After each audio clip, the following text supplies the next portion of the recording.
Hello and welcome to Let's Play Realism Invictus. This is the Asharid Het, coming in once again after about 3 months.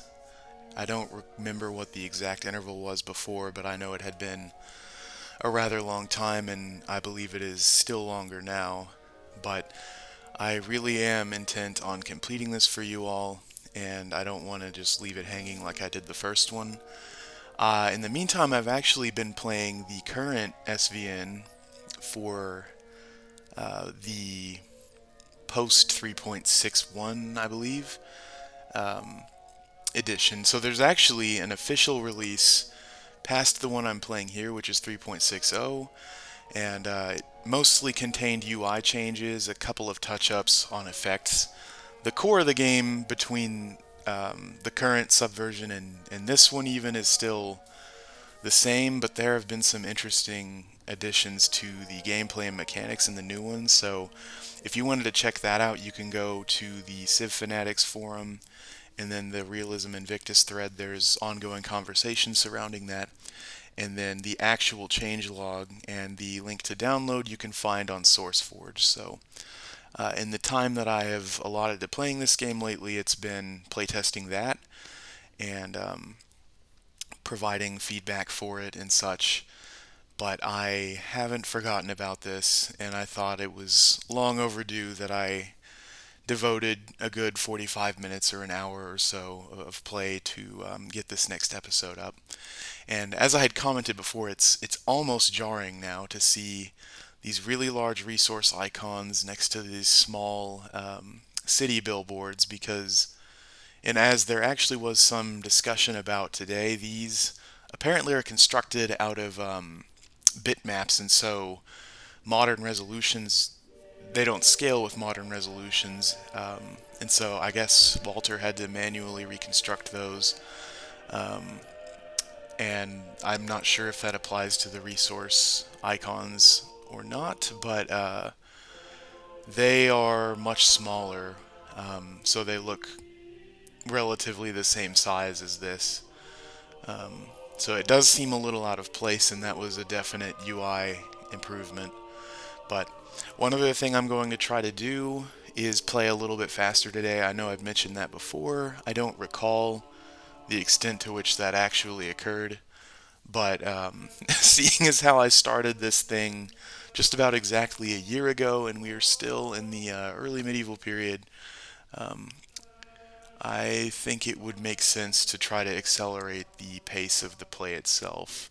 Though I had also showcased a lot of things about the mod, and I hope that is valued by you viewers, and I think it does more justice to this project to showcase the rationale behind things and why they were changed and putting them in that context, etc. And also just explaining what you as a potentially interested player would want to know um, before jumping in, because it really is a fairly steep learning curve. I've played Civ 4, admittedly at first, as a kid without a whole lot of, or basically no strategic faculties, initially, and then I slowly acquired that as I kept playing through my teenage years and such. But even for a fairly seasoned Civ 4 player, this mod has so much content and new mechanics that it would take a little bit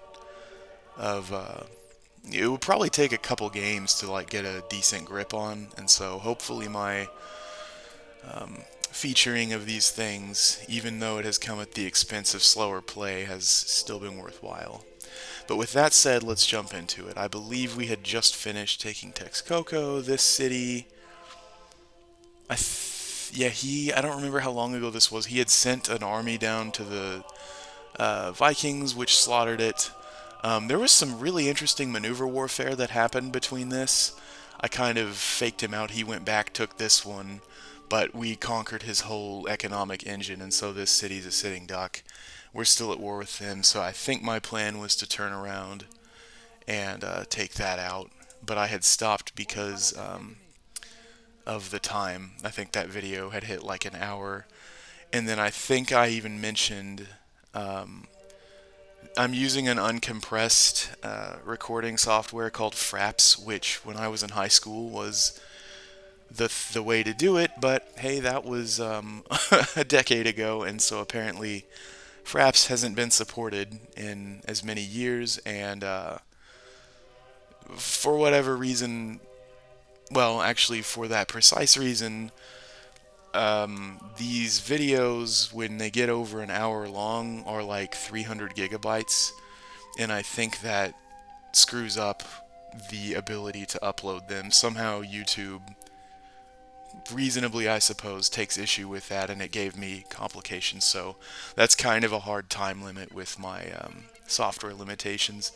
I had used OBS before, but it made my videos a slideshow. It was just a recording of my voice with a new picture every like 3 or 4 minutes, so it really was like some 1950s picket fence neighborhood flex about your vacation party slideshow where you talk about one thing for 4 or 5 minutes and then it changes slides. And of course, that is no way to do a let's play of a game.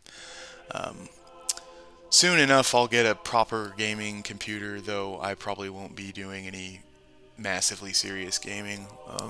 But this laptop doesn't have a GPU, which probably has to do with that. So I think, given how weakened he was, this stack probably doesn't even need reinforcement. The archer should stay here, I think. Especially because it is garrison, but we are protective, so they would have that by default. I might actually defend the city with one of these levies and take the archer with the stack, but I can't remember what he had here. I'm gonna send a spy. We'll need to spend another move, but actually it'll take a little bit to finish healing this stack, I think. Or maybe they're just out of moves and they're fully healed. Yeah, I think they're fully... Pardon me, I think they're fully healed. So yeah. It'll actually take as much time for me to... No, I'll be one turn ahead with the spy, so... Yeah. So I'll do that. And then it's always a good idea when you haven't played in a while to... oh good, okay, yeah, my frame rate indicator is blocking my treasury balance. Take a look at everything, make sure your tiles are worked the way you want, make sure your research path is good, etc.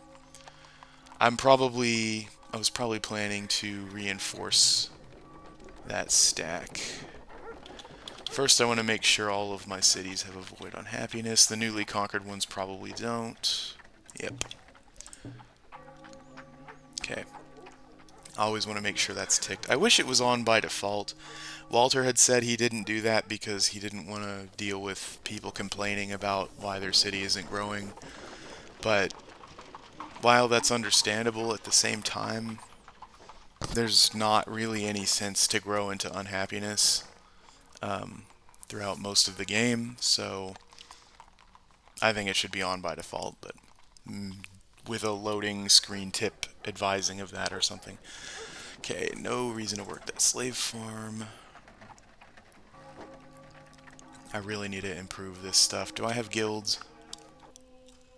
I do, so lumber mills need to be built here. How many workers do I have? 4.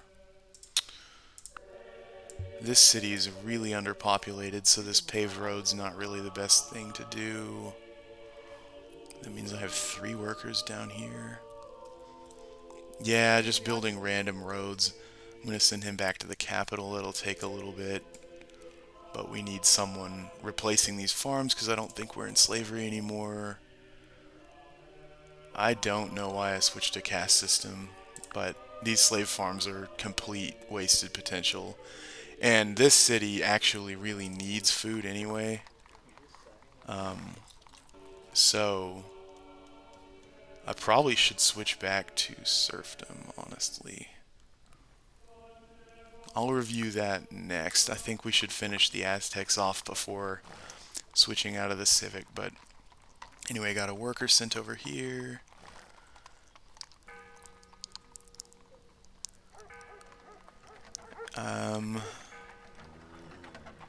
Yeah, I'll probably queue a market here next for the happiness.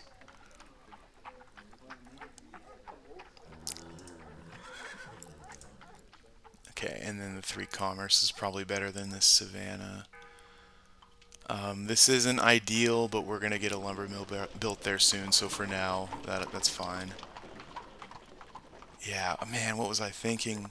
Why did I switch to caste system and then have my workers build random paved roads way out of the way when I'm taking a food deficit on nominal farmland?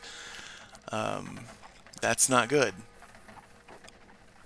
Probably got carried away in the war and didn't think about this, but that's why you should always review this kind of thing every now and then. I mean, this forested hill, this forest, this is unimproved land that could be improved.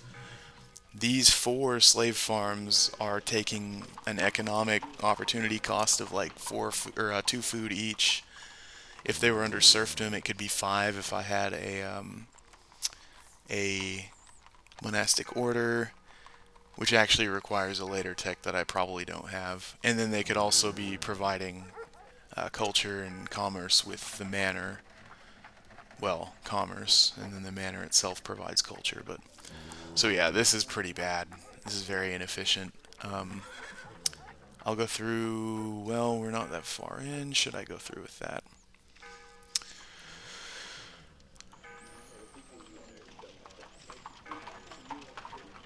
The city's well defended. Yeah, I need to check on these great people too.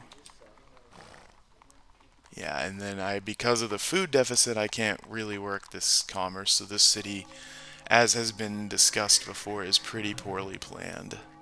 Once I can spread irrigation, these can be decent enough farms. This can be decent enough.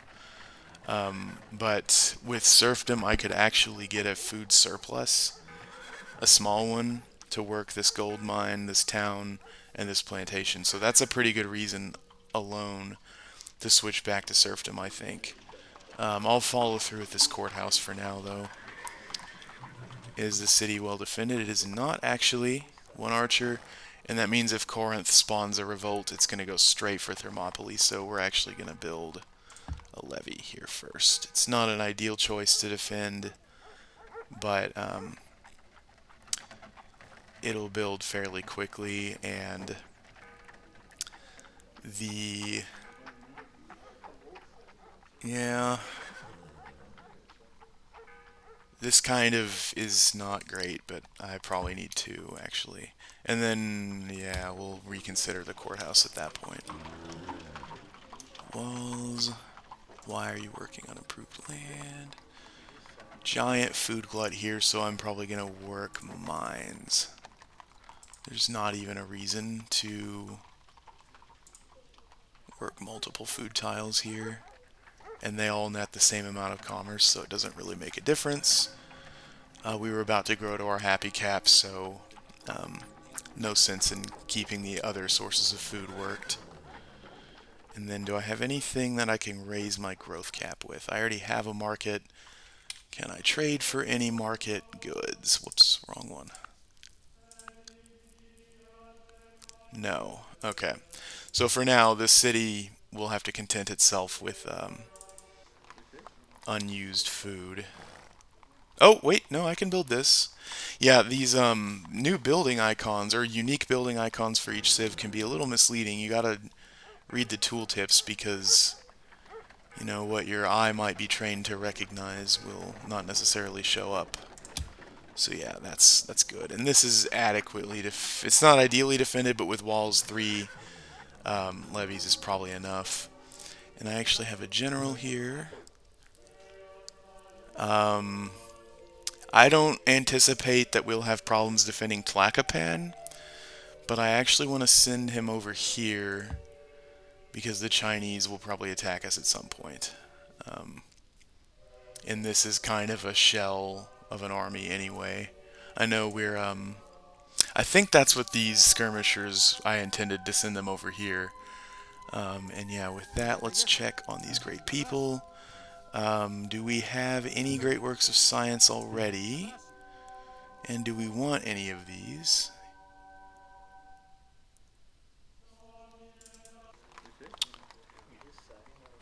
We have elements, that's great. We have Cheom Seong Dai. So I could actually, oh wait, no, I can't stack in the same era, because I could do the compendious calculations, which would give scientists even more. Um, but because they're both classic, wait, no, is this a medieval?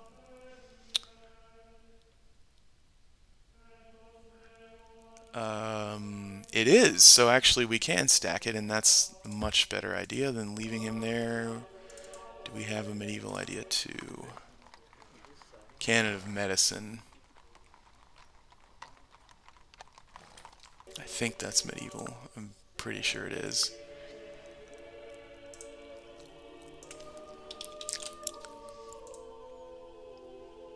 Yeah, okay, so that wasn't a very wise choice, probably. But raising the health cap, even though the happiness is still the limiter here,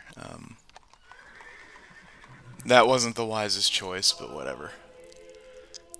I'll send him back, and then we'll consider once he's there whether to found the other, because he'll have to get there in time. And then the engineer, I actually want to leave you in the capital. It's a bit safer. I do want to bank him unless we have a wonder we know we're going for. Best to hold on to those. They're pretty valuable. You wouldn't want to just waste one on something. But the science multiplier, you want to use that earlier, in my opinion.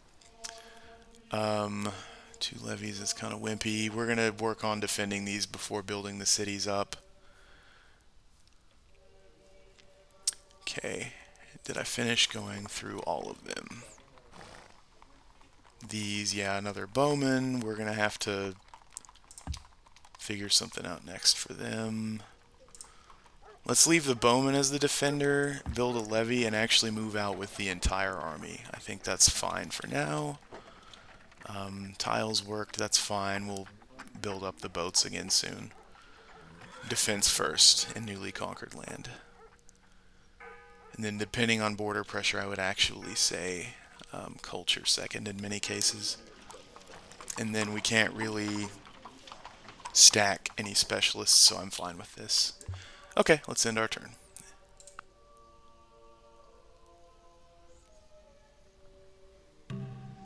Do I have show enemy moves on? Yes, good. Not that there's much of an enemy left, but it's still valuable.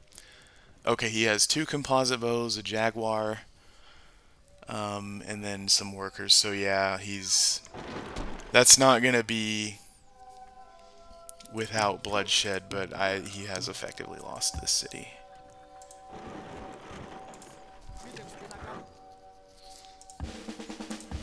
Okay, nice. Double protective archer with a drill on a hill is pretty nice. Okay, and yeah, he hasn't taken the Swedish land either. Yeah, I mean, we have pretty good GPP for another scientist, so not for an engineer. So I kind of want to hold on to the engineer, maybe even later into the game with a nuclear program, or just to have the ticket for a fast wonder. But the scientist I want to spend. Let's see if any of these effects are that valuable for us. Not really. It's kind of a land map. I don't need navigation. It's decent enough. Is Corinth our second highest netting science? It is. Not by a close margin, but it is still ordinarily second. Um,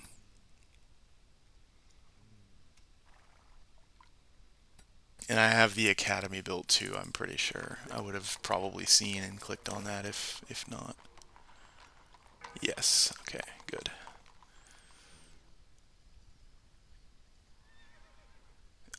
In that case, this is probably, it's not amazing. I mean, I'm mostly doing this for the 40% here, but I think I have,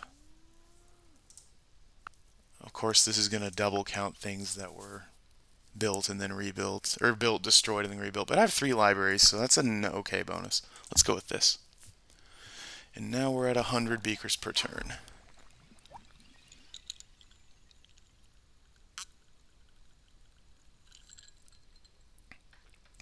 That's rather visually appealing. Okay. Oh yeah, I forgot to check my tech rudder. I think I'm doing this for merchant families. I even remember that. So yeah, I'm gonna stick with that. And then diplomatically, the Chinese and the Inca, I don't think they're still at war. They actually are. That's gone on for forever, very conveniently for us. There was kind of a phony war there for a while. But as long as they're still at war with each other, and I've got some kind of a military force here, I'm not too worried about it.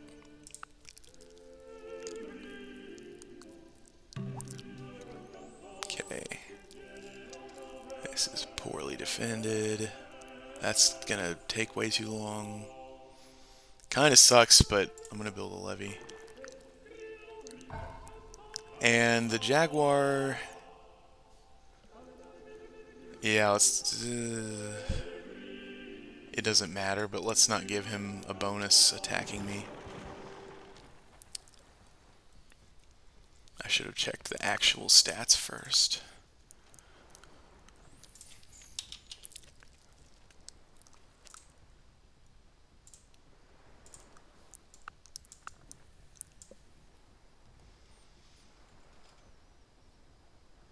Oh, it wouldn't really have mattered except for his guerrilla promotion, but that's fine. Okay, Alexander... Yeah, this city's done for. If I lose Alexander the Great to 1.5% or whatever that was, it would just be civilization being civilization, but that's still, strategically speaking, worth taking. Worth going for, rather. I'm going to send another worker up here to start replacing farms.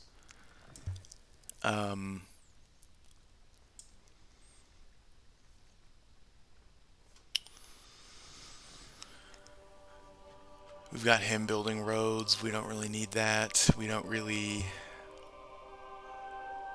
We'll need a little bit of worker stuff here, but I'll build new ones once we take Tlacopan. So I'm going to have you replace that farm. And then once the city's gone, I probably will just go switch back to serfdom. I think I switched to caste system. No. On the assumption, or at least I was curious whether it would eliminate an existing revolt, and it didn't. And then I think I just stayed in caste system and forgot to switch back, or rather didn't. Yeah, now that I think of it, that is what happened. There's not really an end-game reason for me to be in it, but while I'm still at war, I'll stay there just so that I don't have any revolts like here that I can't defend against. Granted, a walled, fully fortified garrison and first strike composite bow would take a huge revolt to break through, but I hate leaving one unit defending a city. It's just asking to get it taken. Okay.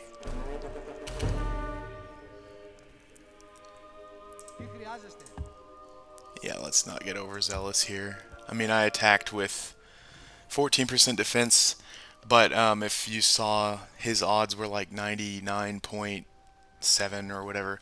If it gets to actually 99.9, the EXP gain is less. So I wanted to just go for it. Okay, good. We see the city now. For the extra EXP. If I lost it that thin of odds, then... okay. It would just be ridiculous. You should still go for that. Give me a lever long enough and a fulcrum on which to place it, and I shall move the world. Alright.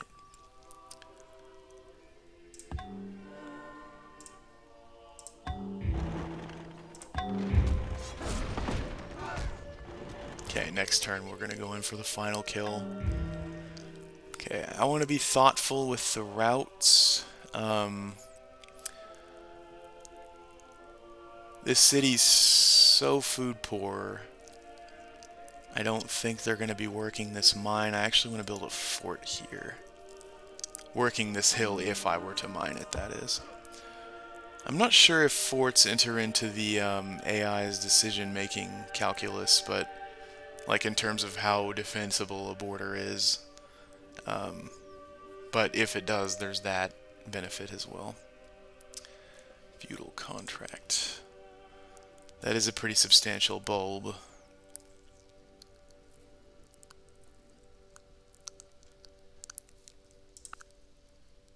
Yeah, that's 31 turns of deficit research. That's probably worth it, honestly. I already have the other one still in reserve. And it's ahead of time. Well, then yeah, I probably should have waited. Well, we're a bit of a ways away. I think it's 480 when this tech era ends, yeah. And I actually want to send this spy. I'll replace you, actually. I'll send this spy up here. I'm tired of not knowing what's going on in this area. It's time we put more of an emphasis on exploration. Yeah.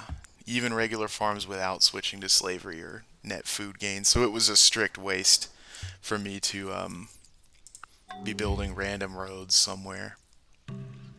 Well, not a strict waste in as much as the roads do something, but a poor allocation of resources. Okay, and he built another Jaguar. Do I want to EXP milk because I invested in leadership? Yeah, I probably will. It's going to delay it a little bit, but to get him to level 11, that'll be pretty cool. It's not like they're going to win the war or anything. Or that there's some reason I urgently need that city to start costing maintenance.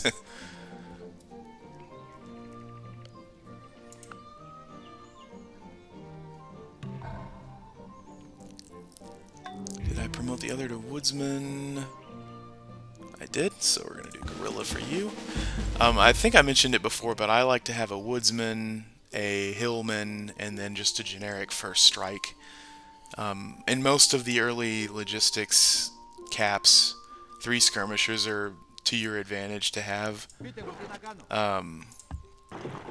And so I like to allocate it that way. That way, in most of the terrain you'd be fighting in, you have one of the 3 is going to be relatively well suited to attack. Okay, truce expired. That might mean he's intending to fight me. Whoops.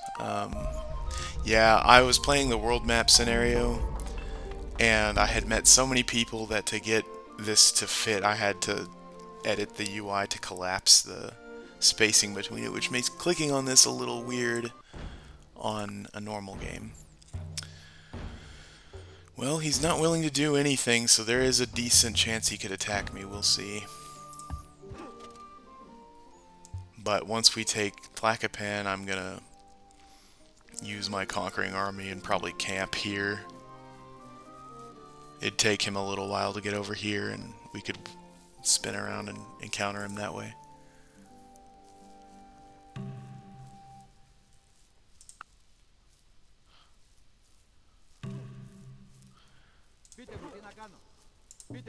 I'm letting this accumulate because I'm waiting till Alexander heals. Yeah, let's just go for this now. I don't think this is going to give us 99 odds unless EXP. We're not fully healed, but yeah.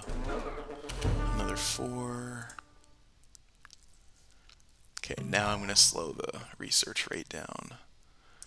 Another levy. Solar cult. That's nice. Oh yeah, we founded it, I think, and that's probably why everyone hates us. The Vikings haven't adopted it, though. But they have animism, so formal religion is precluded. Okay. Pretty close. 2 more attacks with him. In fact, we might be able to squeeze in another one while they're... I don't like 95. I'm going to wait 1 turn. 98 and above, I'll take a less than 2% chance. Unless it's like a literal god tier unit, then I'll just take the L if I die at 1% odds or something. But 5, I don't want to hazard that. Especially if it's like a routine EXP milking thing like I'm doing.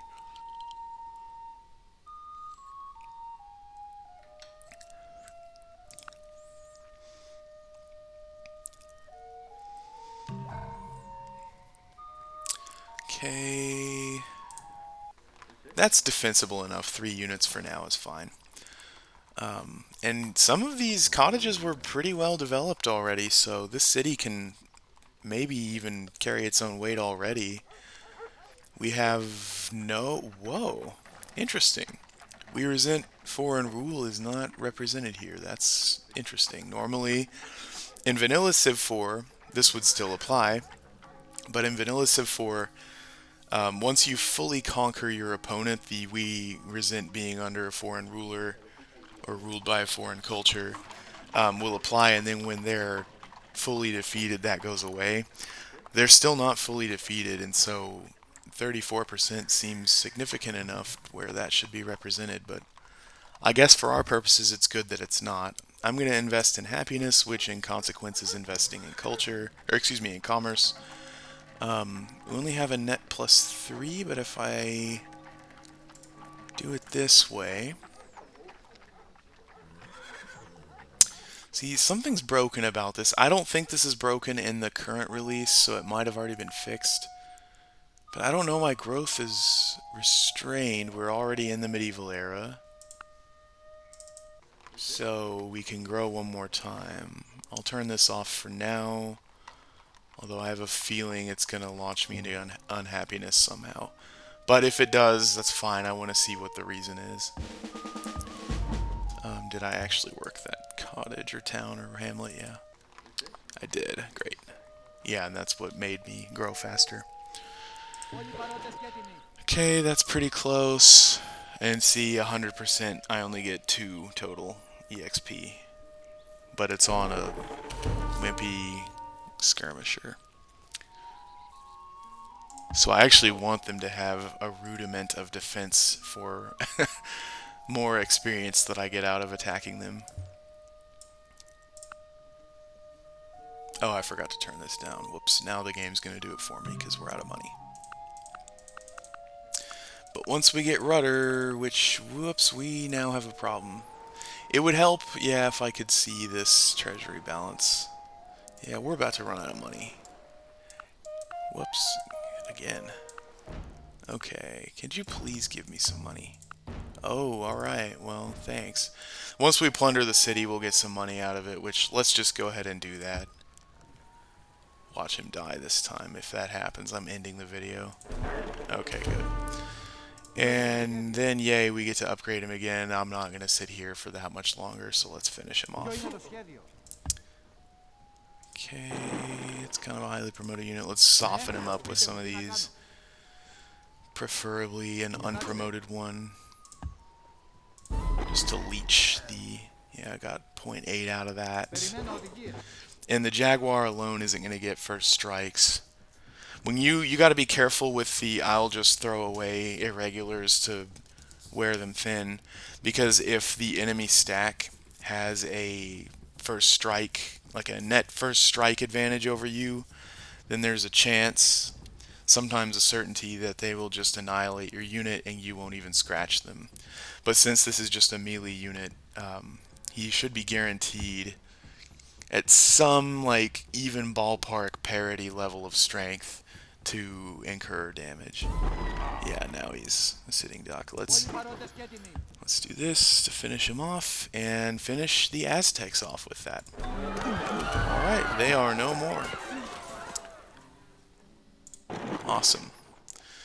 Okay, I feel like the Norse or the Swedes or Vikings or whatever are probably actually going to attack us, because I don't know how recently it was that we requested a gift from them, but when they refuse to do that, it's sometimes a sign that they're planning to attack you, because if they give in to the gift, then it implements a mandatory peace treaty, and he also canceled a trade we had, so if the trade had been made longer than 15 turns ago, there's no ramification for being, safeguarded from a Dow because of the deal, but still, it's kind of a sign that they probably have bellicose intentions, and they're trying to unwean themselves from trade dependency on you. All right, we've got a pretty large empire for this stage of the game. 1, 2, 3, 4, 5, 6, 8 cities on a standard map. That's and then we've got this kind of hinterland. I suppose this spot would be worth settling, but not really for a while. And plus, it's solidly in our backyard, as it were. Marble's basically worthless outside of the classical era, so there's not a reason to do something like, I don't know, settle in the desert and do this. At some point, something like that, maybe, but that's not a priority for now, given how costly cities are to nurture until they become net profits. And then, yeah, we've got some coastal land to backfill here. So we have a pretty good sized empire. And yeah, I wouldn't really plan to conquer for a while. I'd think building up is the way to go for the time being. But yeah, we got rid of the Aztecs. I expect the Swedes are going to attack us. And the Ethiopians, I don't even think we can see them. So there's all the more reason to start exploring. They are slightly our betters, but I think once we build up these Aztec cities, we'll probably take the lead. Again, I think we had the lead for a little while. And so yeah, we got plunder and then a net profit because our stack isn't taking unit maintenance outside of my territory anymore. And once I switch to merchant families, I'll actually switch back into serfdom. And possibly into plutocracy too. But certainly into serfdom and merchant families. And maybe, since we are running a religion, into civil religion. Paganism isn't really doing anything for me right now. This is sort of a vestigial choice. I just didn't have a reason to switch out of it yet. So we'll probably be doing that imminently. My main worry right now is that the Norse are going to attack us. Okay, this is kind of important. Level 11 Alexander the Great could be really, really decisive throughout the whole game. Well, hopefully he won't stay at level 11 if that is the case, but... Okay, so he's got land taxes. We don't have a terrain bonus thing, but we've invested enough in the combat line that the net 18 is... Well, the double movement is considerable. Oh, we have Gorilla 1, that's right. I don't really want to do Woodsman. He's chopping his jungle. The AI is pretty smart, and I don't think they're going to keep any of this in the long run. And I'd rather invest this unit for the long run, so... Amphibious is a thought, plus 10 strength isn't bad, and there are many situations where being able to cross a river, which normally is a 25% attack penalty, well, it always is, not that notwithstanding, can be pretty considerable. I shied away from this because Alexander himself would, so that is sort of a role play. Double movement is really great for cavalry. Well, yes, light cavalry, if you give them another movement, you can pillage even more and then safely return to the stack, but I don't think this is super valuable for an infantry unit. It can be, actually, it can be pretty useful because you can pick off an enemy in open terrain and then return to safety. But I kind of want him to fight with the army, so... We have all these city raiders, so like attacking cities I'm not too worried about. I think I want to fully invest in just strength because like cover and formation and stuff, they'll be immediately useful, I think, or even shock. But if this unit survives the whole game, once we get to the gunpowder era, most of these become waste, or their utility expires, and the marginal difference is not insignificant, but close enough that I think this is the way to go if I don't take Gorilla 2. But if he fights me, he doesn't have a lot of hills. I could defend these decently, but I still think this is the way to go for now. Because now we have 22, 36, 54. Yeah, we have a 54%, and then also 25 on hills. He's going to have a hard time dealing with that. So let's put this here. I'll probably leave him in the city for just a little bit till they're fully healed and the city pops. And then this is Korea. We haven't really encountered their borders yet.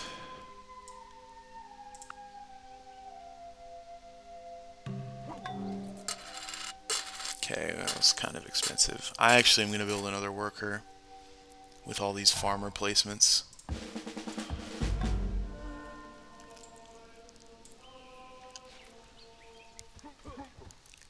Okay, good. Alright. The city desperately needs to grow. I don't think another levy is actually an awesome choice. If we get surf revolts, that could be bad, but we've got this army nearby. I think it's probably worth that gamble. Anything to help growth, so I think actually a smokehouse first would be good, because that'll give us a 20% net bonus on it. And then, yeah, let's start this irrigation. We can work this farm when it's done, and then we can spread it down this way. And then this city won't be a piss poor 2 size for the rest of the game. I should have dealt with that earlier, because I think I've had the tech to spread irrigation for a little while now. Probably not all that long, but long enough to have dealt with it in a timely fashion. Okay. The Aztecs are dealt with. Now it's time to switch civics. This city, I don't want my attacking army to be what it relies on for defense, so... But I will leave them here for now. I think part of the AI's declaration of war logic is it looks at your neighboring cities and how weak they are. So, for that reason, leaving the conquering army there is probably a good idea. Just for the moment. But in the long term, I don't want to leave it there. If I put them, like, in this jungle, the AI will probably think, oh wow, this is low-hanging fruit, and just send a stack in. I could probably, attack that stack, but I really would rather avoid war at this point. Like I said, we've conquered enough land to be pretty competitive, backfilling it and then growing vertically. So mitigating war is actually in my interests, I should say. Alright, let's actually research a route in that rate. And then, yeah, once I get to rudder, I'll do the civic switch. Harbor would be nice, but let's just take a look at everything. Yeah, actually a harbor would be probably the way to go right now. Yeah. You know what? Actually, I'm going to do worker then harbor. I don't want to have these slave farms any longer than I need to.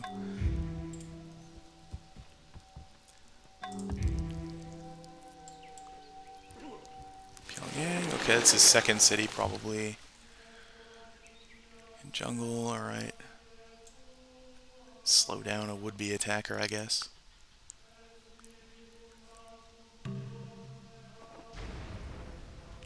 Okay, paved road to the fort.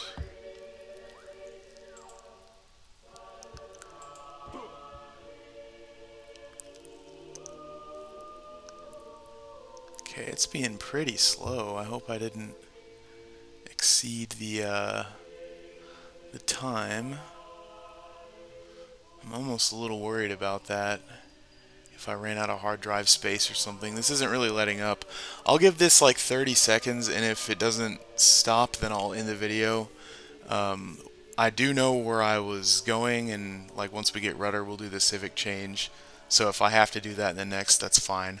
I just wanted to get another video out to you all because it had been so long. and I really am intent on getting this complete. So I don't think it's letting up, so I think my hard drive is running out of space probably.